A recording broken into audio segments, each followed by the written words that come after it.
Welcome back. The time now is 6:38. Well, it turns out more and more Americans do not want the wall. Plus, Democrats attempt to filibuster Trump's Supreme Court Justice nominee. And advertisers are jumping ship, pulling ads left and right from the O'Reilly Factor after sexual assault allegations surface against Mr. Bill. Let's get right to it. Your top 4 and 4 countdown starts right now. Starting with headline number 4, a Capitol Hill that did not end in the favor of Democrats. A motion by Senate Democrats to delay the vote on Supreme Court Justice Neil Gorsuch until April 24th has failed.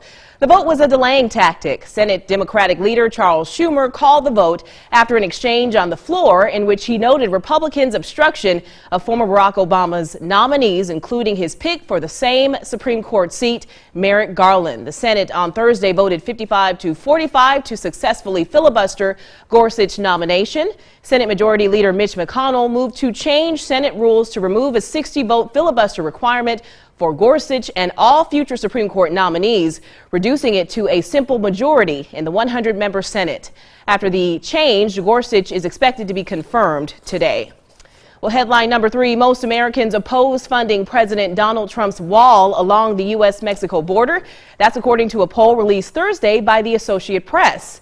Well, it's a progress report, if you will, on Mr. Trump. The poll shows even many supporters reject Trump's proposed budget cuts to scientific and medical research. The president gets higher marks for efforts to boost defense spending and beef up the Border Patrol. Congressional Republicans and Democrats are wrestling over whether to include a down payment for the wall, paid for by U.S. taxpayers instead of Mexico, despite Trump's promises in the spending bill to keep the government open at the end of the month. The poll offers a mixed view of Trump's budget plan. People support cuts to foreign aid, but definitely oppose cuts to spending on environmental programs.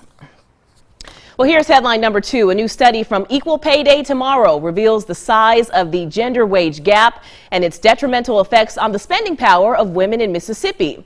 Women employed full-time year-round in the state are paid just 76 cents for every dollar paid to men, amounting to a yearly gap of $9,982. Well, that means Mississippi women lose a combined total of nearly $6 billion every year, money that could strengthen the state economy.